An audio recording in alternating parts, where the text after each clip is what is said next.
नमस्कार, बहुत स्वागत है आप सभी का। मैं हूं आपके साथ चेतन पाठक और आप देख रहे हैं एनएमएफ न्यूज। ईरान पर इजराइल के हमले के बाद मिडल ईस्ट में जो संघर्ष है वो और ज्यादा गहरा गया है और ज्यादा बढ़ गया है।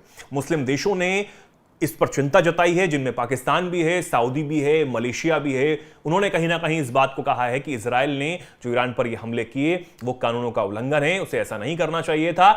लेकिन खुलकर कोई देश जो है वो ईरान के साथ नजर नहीं आ रहा। खैर, इजराइल जो है उसने साफ कर दिया है कि 1 अक्टूबर की जो गलती ईरान ने की थी इजराइल पर हमला करने की बैलिस्टिक मिसाइल से, उसका बदला हमने लिया है। और इस हमले के बाद उन्होंने जो बैलिस्टिक मिसाइल का जहां पे बनाई जाती है ईरान में, उसे ही तबाह करने की दावा जो है वो इजरायली सेना ने यहां पर किया है। हालांकि 4 सैनिक इसमें मारे गए हैं, इस बात की पुष्टि ईरान ने की है। लेकिन इस हमले और बढ़ते हुए संघर्ष पर अब भारत ने चिंता जाहिर कर दी है।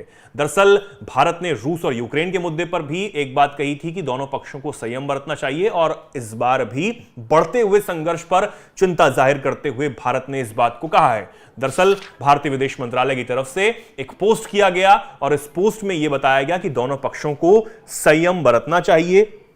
मंत्रालय ने यह कहा कि मौजूदा संघर्ष से किसी का भला नहीं होने वाला है, इससे सिर्फ निर्दोष नागरिकों और बंधकों को ही नुकसान पहुंच रहा है। यह पोस्ट देखिए, इसमें कहा गया कि हम पश्चिमी एशिया में बढ़ती हिंसा और इसके प्रभाव से बेहद चिंतित हैं। हम सभी संबंधित पक्षों से संयम बरतने और बातचीत और कूटनीति के मार्ग पर लौटने का आह्वान करते हैं। जारी शत्रुता किसी के लिए भी लाभकारी नहीं है, जबकि निर्दोष बंधकों और नागरिक आबादी को लेकर कष्ट भोगना पड़ रहा है। इस बात की चिंता भारतीय विदेश मंत्रालय ने अब जताई है। और जिस तरीके से ये पोस्ट यहां पर किया गया है, उससे एक बार फिर दिखाता है कि भारत जो है वो हमेशा शांति की अपील करता रहा है।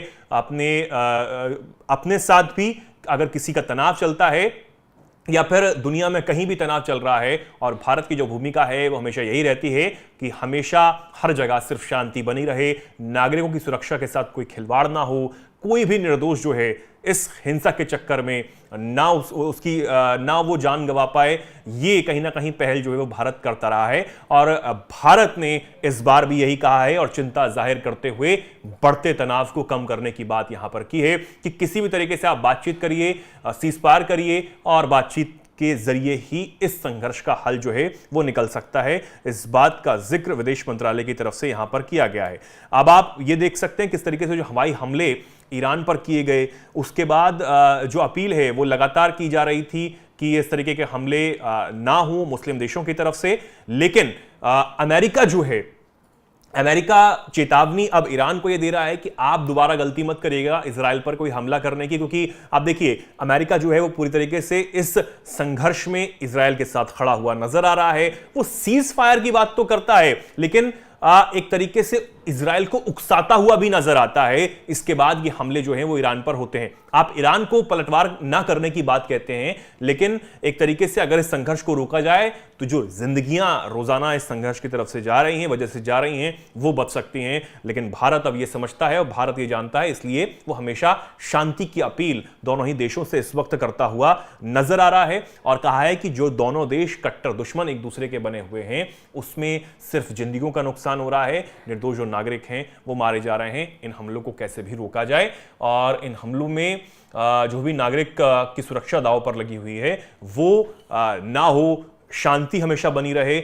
और यही भारत ने अपने सीमा क्षेत्रों में भी इस बात को कहा है, चाहे वो चीन से तनाव के मुद्दे को लेकर भी बात हो।